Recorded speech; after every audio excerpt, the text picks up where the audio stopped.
오늘 주시는 하나님의 말씀은 신약성경 고린도전서 12장 말씀을 보겠습니다. 신약성경 278쪽입니다.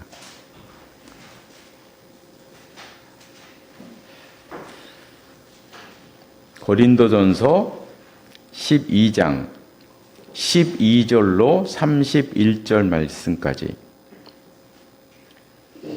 12절로 31절 말씀까지 한 절씩 교독하시겠습니다. 제가 먼저 12절 말씀을 읽겠습니다.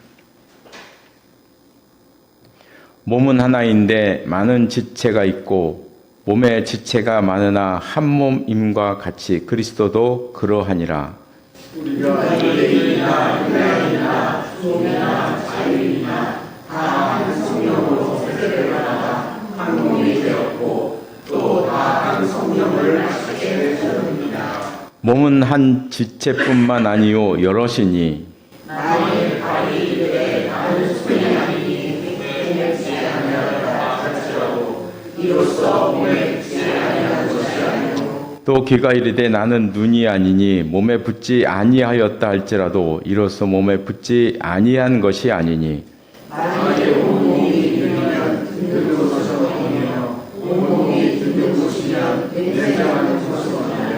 그러나 이제 하나님이 그 원하시는 대로 지체를 각각 몸에 두셨으니 만일 다 한 지체뿐이면 몸은 어떠냐. 이제 지체는 많으나 몸은 하나라. 눈이 죽어도 내가 너를 쓸 데가 없다 하거나 또한 머리가 가늘어 내가 너를 쓸 데가 없다 하시니까 그뿐 아니라 더 약하게 보이는 몸의 지체가 도리어 욕이 나고 우리가 몸에 너를 위히 여기는 것들을 더욱 귀한 것들로 입혀주며 우리의 아름답지 못한 지체는 더욱 아름다운 것을 얻느니라. 그런즉 우리의 아름다운 지체는 그럴 필요가 없느니라. 오직 하나님이 몸을 고르게 하여 부족한 지체에게 귀중함을 더하사 몸 가운데서 분쟁이 없고 오직 여러 지체가 서로 같이 돌보게 하셨느니라. 만일 한 지체가 고통을 받으면 모든 지체가 함께 고통을 받고 한 지체가 영광을 얻으면 모든 지체가 함께 즐거워하느니라. 너희는 그리스도의 몸이요 지체의 각 부분이라. 하나님이 교회 중에 몇을 세우셨으니 첫째는 사도요, 둘째는 선지자요, 셋째는 교사요, 그 다음은 능력을 행하는 자요, 그 다음은 병 고치는 은사와 서로 돕는 것과 다스리는 것과 각종 방언을 말하는 것이라. 다 사도이겠느냐 다 선지자이겠느냐 다 교사이겠느냐 다 능력을 행하는 자이겠느냐. 다 병 고치는 은사를 가진 자이겠느냐, 다 방언을 말하는 자이겠느냐, 다 통역하는 자이겠느냐. 너희는 더욱 큰 은사를 사모하라. 내가 또한 가장 좋은 길을 너희에게 보이리라. 아멘. 이 말씀이 하나님의 은혜가 함께 하시기를 바랍니다.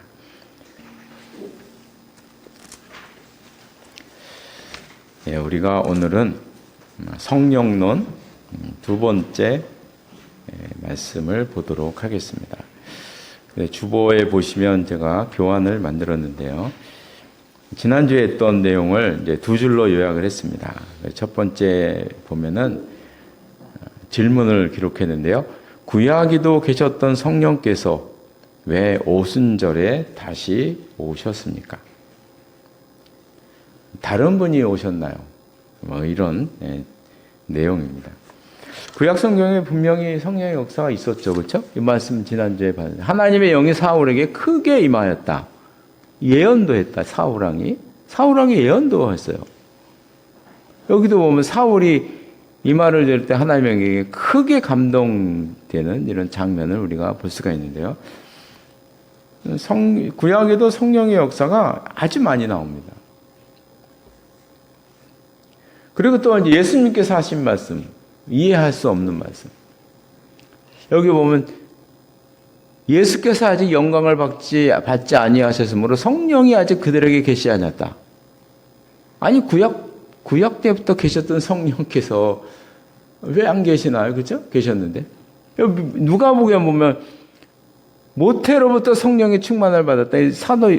세례 요한을 말하는 거거든요. 세례 요한 같은 사람은 그때부터 성령의 충만을 받은 사람인데 같은 시대뿐이잖아요.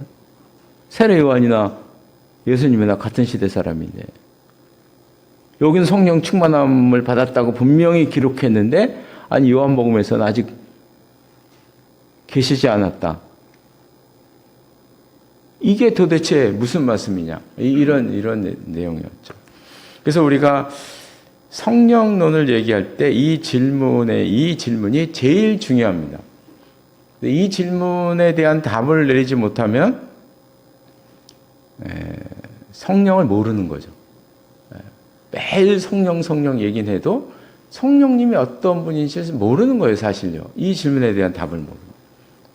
그래서 우리가 이제 이 질문에 대한 답을 얻기 위해서는 구약시대 성령의 역사와 신약시대 성령의 역사의 차이점을 이제 알아야 되는 거죠. 네 가지의 큰 차이점이, 아주 중요한 차이점이 있습니다. 구약시대에는 소수에게 성령이 임하셨죠. 하나님이 택하신 소수의 사람, 사울, 다윗 이런 사람들에게 하나님께서 임하셨고, 두 번째 그 성령의 임하심은 외적인 임재였다는 거예요. 본인의 의지와는 전혀 상관없이 임하셨다는 것이죠. 그리고 꼭 포크레인이 지난주에도 이게 좀 그 이해가 좀 이상할지 몰라도 요즘 그 신내림 받는 사람들이 신내리는 것 마냥 그렇게 임했다는 거죠. 그런 식으로 그냥 임한 거예요. 그냥 갑자기 막 사울에게 막 갑자기 임해서 예언하고 사울이가 막 갑자기 임해서 막 분노가 일어나서 전쟁에 나가 승리하고 뭐 이런 얘기들이 있잖아요. 그 외적인 임재였다는 거 이렇게. 외적인 임재였기 때문에 이 사람이 죄를 지으면 떠나기도 하셨어요. 사울 왕 그렇게 성령이 충만해서 예언했던 사람인데 나중에 하나님의 신이 떠나잖아요. 떠납니다. 떠나기도 하십니다. 삼손도 떠나잖아요. 떠나기도 하십니다. 그리고 항상 구약시대의 성령의 임재하면 능력이 동반됩니다. 항상 능력이 동반돼요. 능력이. 이게 이제 특징이고, 그러나 이제 신약시대에 와서는 오순절 성령 이후에 이게 오순절날 성령의 임하심이 큰 분기점이 되는 거예요. 그래서 중요한 건데요. 이후에는 어떻게 달라지냐면 믿는 자 모두에게 성령이 임하시더라는 거죠. 그래서 구약시대에는 막 집단으로 성령이 오시는 법이 없어요. 그래서 집단으로 막 그 두려움을 주고 막 겁을 주는 건 있어도 집단에 내인 적은 없어요. 그런 건 있을 수가 없죠. 그러나 이제 막 오순절 성령 때부터는 120명의 성도가 다락방에서 기도할 때 120명 성도 모두에게 성령이 임하시잖아요.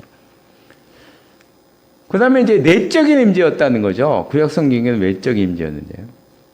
내적인 임재였기 때문에 내 마음 안에 들어오셔서 나의 주인이 되시는 그런 역사가 일어납니다. 내 안에 임재하는 것이고 내 안에 오셔서 나의 주인이 되시기 때문에 이제 안 떠나시는 거죠. 우리 예수님께서 아까 제자들에게 말씀하신 것처럼 영원히 내가 너와 함께 하겠다 약속을 하셨잖아요. 그것처럼 이제 안 떠나시는 거죠. 진정으로 내 안에 오셔서 내 주인이 되셨다면 이제 안 떠나신다. 그 다음에 이제 가장 중요한 그 성령의 역사는 성령께서 내 안에 오시기 때문에 내 마음의 변화를 일으키신다. 물론 능력이 동반되기도 해요.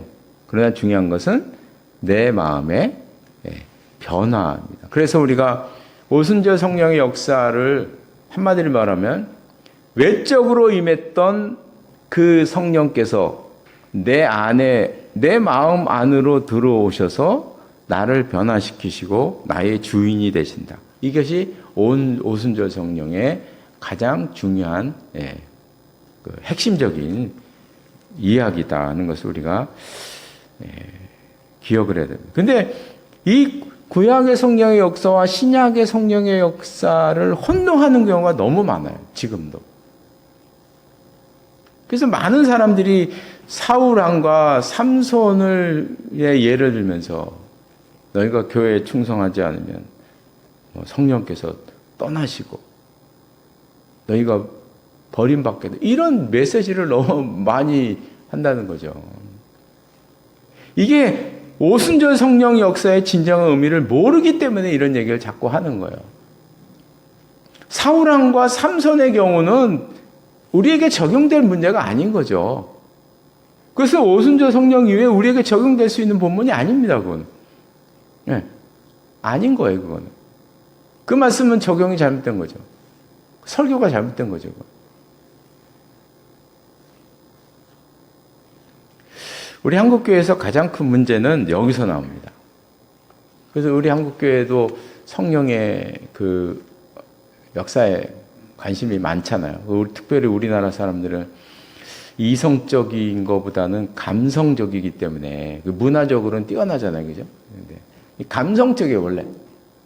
존재 자체가 감성적이에요. 막. 그러다 보니까 뭐 성령의 그 은혜에 막 열광이 도가니에 들어가기도 하고 너무나 쉽게 빠지고 그러는데 가장 큰 문제는 무엇이냐 하면 한마디로 말하면 마음의 변화 없는 능력을 너무 사모하더라는 거죠. 그래서 성령의 역사를 파워로 생각을 해서 우리가 전도할 때도 능력 전도라 그러고, 기도할 때도 뭐 능력 기도라 그러고, 찬양할 때도 능력 찬양이라고. 아니, 그럼 찬양이면 찬양이고, 기도면 기도지. 우리는 막 이 파워에 관심이 많아요. 파워에. 그래서 능력자, 파워자 쓰기를 너무 좋아해요. 근데 그 내용들을 자세히 이렇게 뜯어보면 이게 구약의 성령의 역사를 얘기하는 건지 오순절의 성령의 역사를 구별이 안 가요. 구별이 도대체가. 구별을 할 수가 없어. 이거 정말 문제예요. 이거는 정말 문제예요. 이렇게 막 이것과는 상관없는 이 능력에 대한 사모함이 너무 크다 보니까 어떤 현상이 발생되냐면 윤리적인 문제가 너무 많이 생기는 거예요. 윤리적인 문제. 마음의 변화가 없는, 그거를 동반하지 않는 구약적인 다이너마이트적인 성령의 역사, 엘리야의 하나님, 모세의 하나님을 찾다 보니까 막 뜨겁고 막 활기찬 건 있는데 안에 들어가 보면 이 도덕적인 문제, 윤리적인 문제가 얼마나 많이 깔려 있는지 알 수가 없어요. 네. 이게 변화가 동반되지 않았기 때문에. 구약의 성령의 역사와 신약의 성령의 역사를 이 구분하지 못하는 이런 현상 때문에 이런 일들이 지금까지 너무나 많이 발생해 왔다. 지금도 발생하고 있다. 우리가 이걸 구분을 해서 항상 마음의 변화가 중요한 것이에요. 마음의 변화가. 그래서 우리가 늘 기억을 하면서 이렇게 구분할 수 있었으면 좋겠다는 것입니다. 또 오늘 이제 할 것은 새로운 교회론의 태동이다. 이게 성령론에 들어가는 거예요. 교회론인 것 같은데 성령론에 들어가는 건데요. 이 초대교회 시대에는 모든 관심이 어디에 있었냐면 예수 그리스도에게 있었어요. 500년 동안. 초대교회 500년 역사 동안 모든 진짜 많은 회의도 모이고 많은 얘기도 있었는데 그 모든 이야기의 중심은 다 그거였어요. 예수님은 누구신가? 우리 예수님께서 33년 동안 이 땅에 살다 가셨고 그 중에서 불과 공생의 사역을 한 것은 불과 3년밖에 안 되지만 이 3년의 예수님의 행적과 말씀과 그 모든 행위들이 너무나 큰 충격을 가져다 준 거죠. 너무나 큰 충격을 가져다 준 거예요. 그래서 초대교회 교인들은 도대체 그분이 누구신가? 그분이 누구신가? 여기에 대한 개념 정리가 안 됐다 그럴까요? 물론 이제 마음으로는 믿고 다 따르고 그리스도요 주님이시다 이거 아는데 구체적으로 이제 이단들이 많이 생기니까 그래서 초대교회 모든 이단은 그리스도론에서 나오는 거예요. 기독론에서 나와요. 예수 그리스도론 여기에서 전부 다. 예. 그게 이제 바울의 서신과 성경의 신약성경이 다 나오는 거거든요. 가연설 이단, 영지주의 이단, 이 모든 것들이 다 초대교회를 흔들었던 게 다 기독론에서 다 오는 거예요. 왜냐하면 모든 관심이 다 도대체 그분이 누구신가 이거를 모르니까 그랬었다는 거죠. 근데 500년 동안 이게 지나가면서 교회에서 하나씩 이단들을 정리하면서 그 논리가 세워지는 거예요. 500년 동안.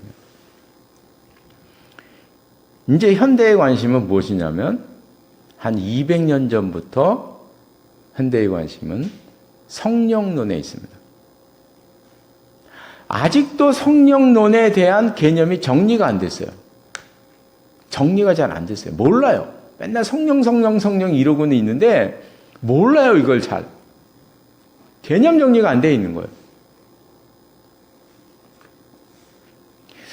그래서 우리가 참 안타까운 것 중에 하나는 그래도 우리 종교개혁자 루터와 칼빈이 성령론에 대해서 좀 언급을 하셨으면 얼마나 좋았겠어요. 근데 그때는 그 관심이 없었어요, 거기에. 불과 성령론에 한 200년밖에 안 됐어요. 그 어른들이 이 개념 정리를 안 해놨어요. 그러니까 지금까지도 많은 일들이 있고 그런데 가장 큰 문제는 아까 말씀드렸던 그거예요. 구약의 성령 역사. 신약의 성령 역사를 구별하지 못하고 막 혼동해서 사용되고 너무 이 경건주의 운동부터 시작된 이 성령 운동이 파워 중심으로 너무 가버렸어요, 다. 그래서 진짜가 없어진 거예요, 진짜가. 진짜가 없어져 버렸어요. 다 감정적으로 치우쳐버려가지고 진짜가 사라졌다. 이것이 이제 성령론의 가장 큰 문제점이고 또 거기에다가 플러스 알파가 항상 있어요. 종말론. 그래서 성령론과 종말론은 늘 따라다닙니다. 늘 따라다녀요. 이 두 개가 현대 사회의 이단들은 다 성령론과 종말론에서 나옵니다. 전부 다 관심이 거기 있고 개념 정리가 안 돼 있으니까 다 거기서 나오는 거예요, 지금. 이게 시급하게 정리해야 될 그런 문제입니다. 하여간 이렇게 현대에 들어서 성령론에 관심을 갖다 보니까 어떤 현상이 생겼냐 하면 은사에 관심을 갖게 되었어요. 은사. 이 은사에 관심을 갖다 보니까 어디에 관심을 갖게 되냐면 오늘 본문의 이 말씀이에요. 물론 이 말씀이 벌써 사도 바울부터 쓰여진 이 말씀인데 이 말씀의 진정한 의미를 잘 모르고 살다가 성령론을 공부하다 보니까 교회는 몸이요 성도는 지체이요 하나님께서 지체인 성도들에게 은사를 주셨다는 이 놀라운 사실에 대해 성령의 은사를 주셨다는 그래서 이 성령의 은사를 통해서 교회가 유기적인 생명체로 나아간다는 사실에 대해서 이게 비로소 현대에 들어와서 발견된 새로운 교회론이에요. 그래서 새로운 교회론을 한마디로 얘기하면 교회는 몸이다. 성도는 지체이다. 이 말씀에 그러니까 27절이죠. 오늘 뭐 27절. 너희는 그리스도의 몸이요 지체의 각 부분이라. 이 한 말씀. 이 한 말씀이 새로운 교회론. 옛날식으로 말하면 교회는 항상 이 부서별 모이면 부서별이었잖아요. 그죠? 다 부서별로 모든 게 짜져 있잖아요. 이게 좋은 점도 있어요. 편리해요. 그러나 생명력이 사라지죠. 나랑 상관없는 부서에 들어가서 이러잖아요. 사람들에게 끌려가고 나랑 상관없는 부서에 이러잖아요. 그죠? 생명력이 없어요. 현상 유지하는 내 가장 좋은.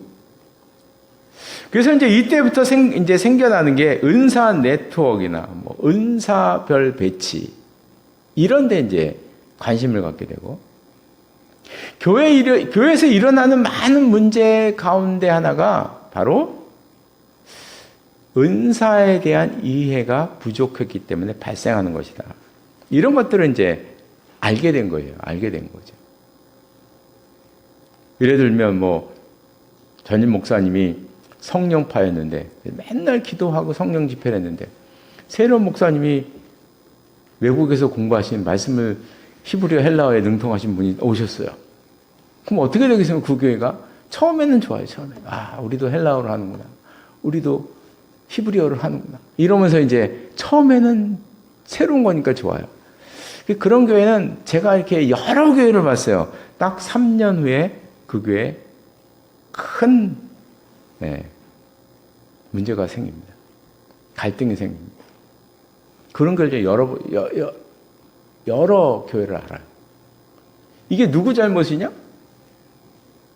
누구 잘못이 없어요, 이건요. 이거는 은사를 모르기 때문에 나오는 현상들이에요. 은사를 모르기 때문에. 이런 것들이 다 은사에 대한 문제다 하는 것을 이제 알게 되면서 이 은사, 성령론, 은사에 대한 관심을 가지면서 가장 크게 사람들이 논의하면서 관심을 가졌던 게 뭐냐면요. 탁월한 리더는 어떤 은사를 가졌느냐. 이 부분이었어요. 이거 갖고 논쟁도 많이 하고 사람마다 주장도 다르고 사람들이 너무나 많은 관심을 가진 거예요. 탁월한 은사, 탁월한 리더, 지금까지 역사상 나타난 탁월한 리더들, 지금 활동하고 있는 탁월한 리더들은 도대체 어떤 은사를 받았느냐, 어떤 은사를 받았길래 저들은 리더가 되었느냐.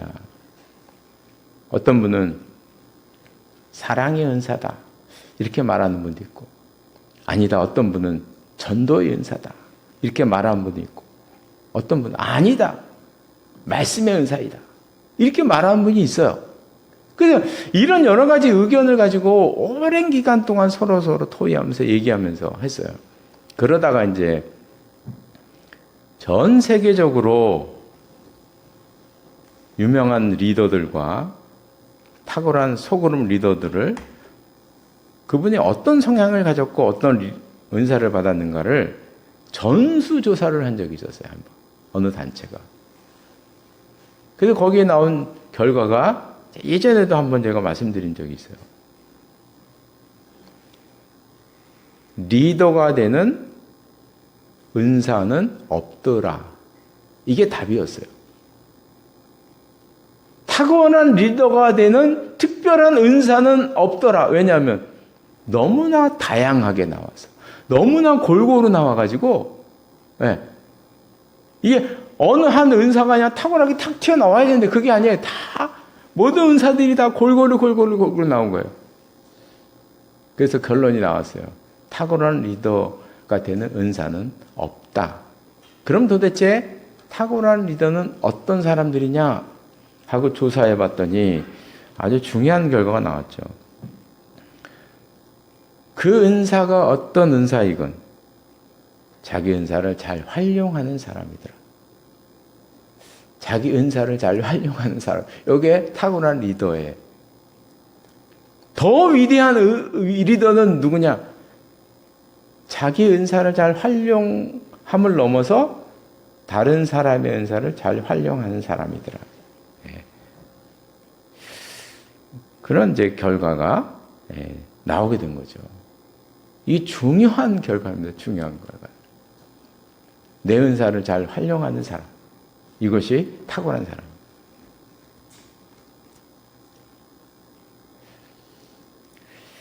이 은사를 공부하면서 가장 큰 문제가 되는 게 뭐냐면, 이제 거기도 썼죠. 은사 강요와 은사 부정이라는 이 두 가지 경우입니다. 그게 바로 고린도전서 12장에 벌써 사도 바울이 기록해 놓은 말씀이에요. 벌써 비유로. 먼저 은사 강요. 오늘 보면 21절에 보면 나와요.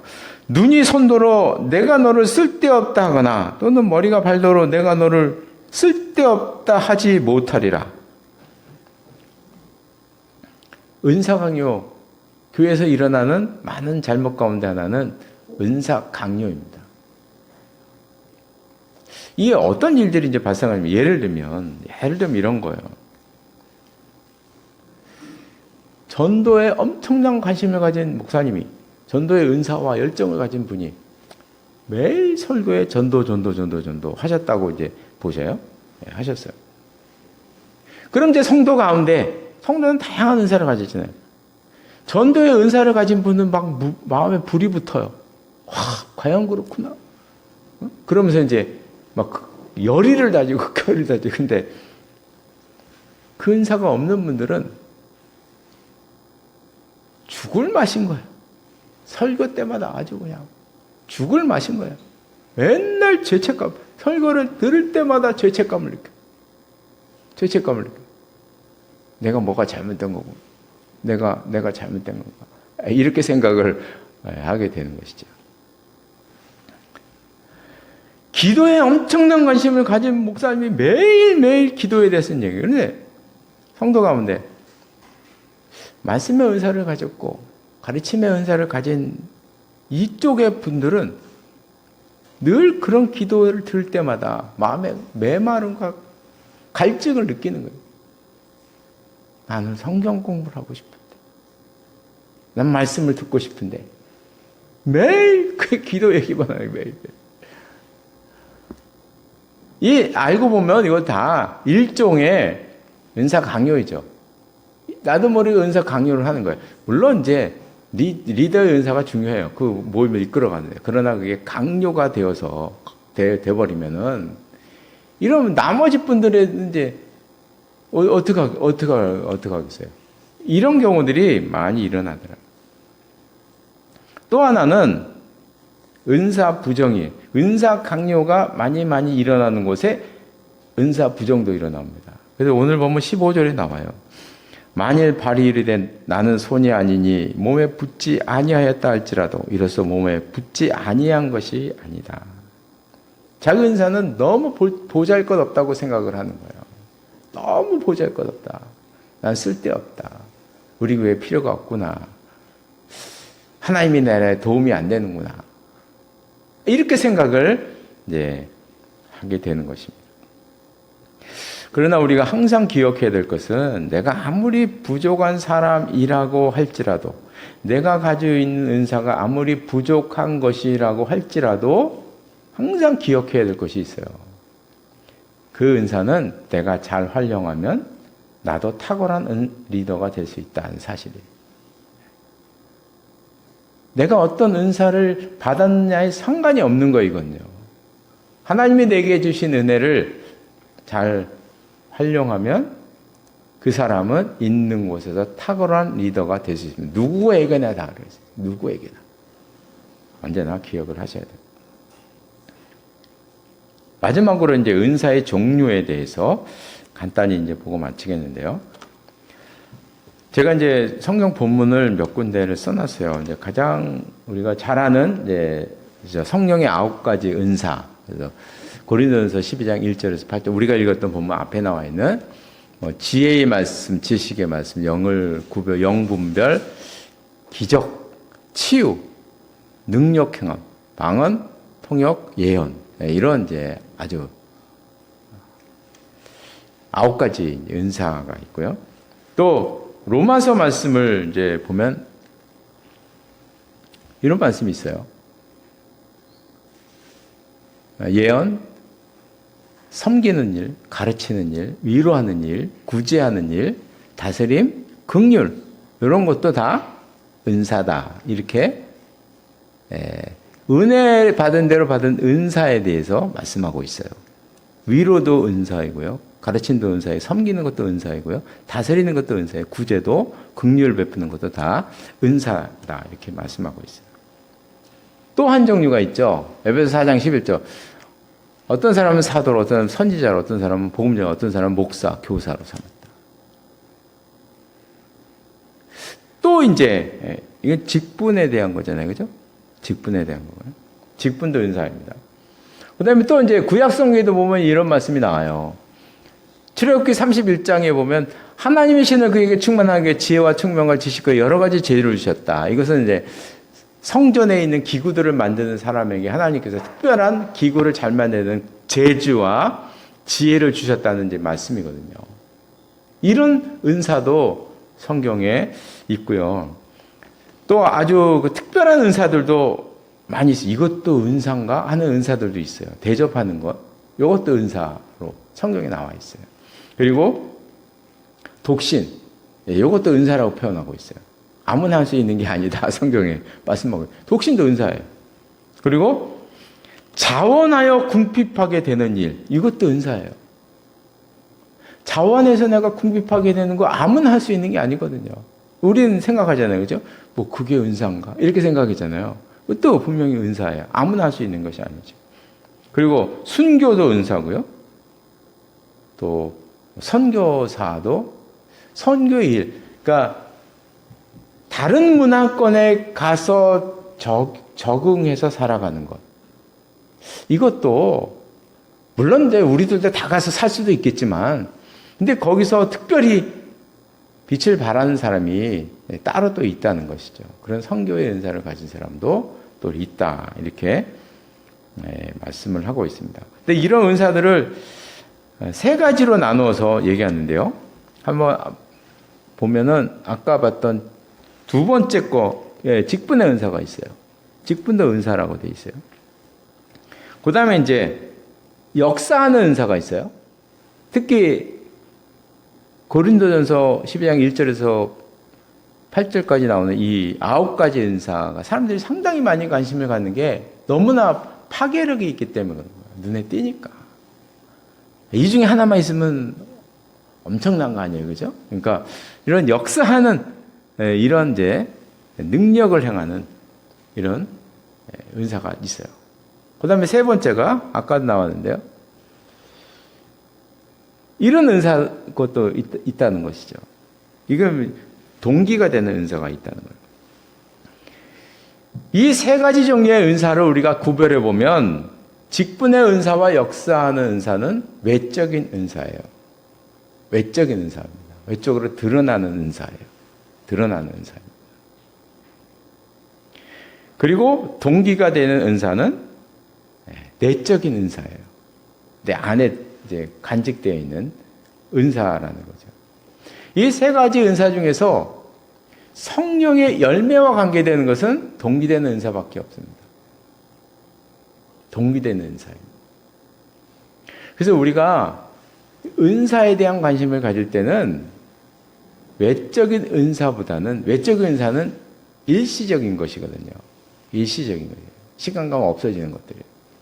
그러나 영원한 것은 동기가 되는 은사입니다. 그래서 성령의 열매는 동기가 되는 은사에서 나오는 거예요. 그래서 우리가 관심을 항상 이 동기가 되는 은사에 관심을 가져야 됩니다. 이것이 이제 맨 처음부터 말했던 구약의 성령의 역사와 신약의 성령의 역사를 구분지었을 때 어디에 관심을 가져야 되느냐? 여기에도 관계가 있기 때문에 말씀드리는 거예요. 그래서 이 모든 말씀을 우리가 정리를 해보면 능력보다는 마음의 변화에 관심을 가지고 여러 가지 은사 가운데 동기가 되는 은사에 관심을 가져야 한다. 이것이 성령의 역사의 가장 중요한 문제입니다. 이것이 잘 돼야 돼요. 이것이.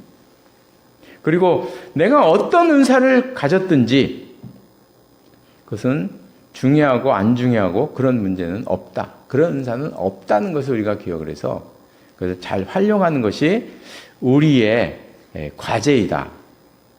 우리가 앞으로 해야 될 과제이다 하는 것을 기억을 하시기를 바랍니다. 잠깐 기도하시겠습니다. 하나님 아버지, 우리가 오늘 성경 말씀을 보면서 성령께서 우리에게 주신 은사와 은혜를 생각해 보았습니다. 구약에 계셨던 성령께서 왜 다시 오셨는가? 그 의미가 무엇인가 생각을 해봤고, 그래서 성령의 역사의 가장 중요한 부분은 바로 우리 마음의 변화이고 중요한 은사는 바로 동기가 되는 은사라는 것을 생각해 보았습니다. 저희들에게 은혜를 베풀어 주셔서 항상 우리 마음의 변화를 위해서 살게 하시고 그 하나님의 은혜를 사모하며 살아가는 저희들 될 수 있도록 인도하여 주시옵소서. 하나님께서 우리에게 주신 은사가 어떠한 것이든지 간에 그것을 잘 다스리며 잘 발전해 나가는 것이 가장 중요한 문제라는 사실을 우리가 기억하게 하시고, 그래서 날마다 하나님의 은혜 가운데 살아가는 저희들의 삶이 될 수 있도록 인도하여 주시옵소서. 예수님의 이름으로 기도드리옵나이다. 아멘.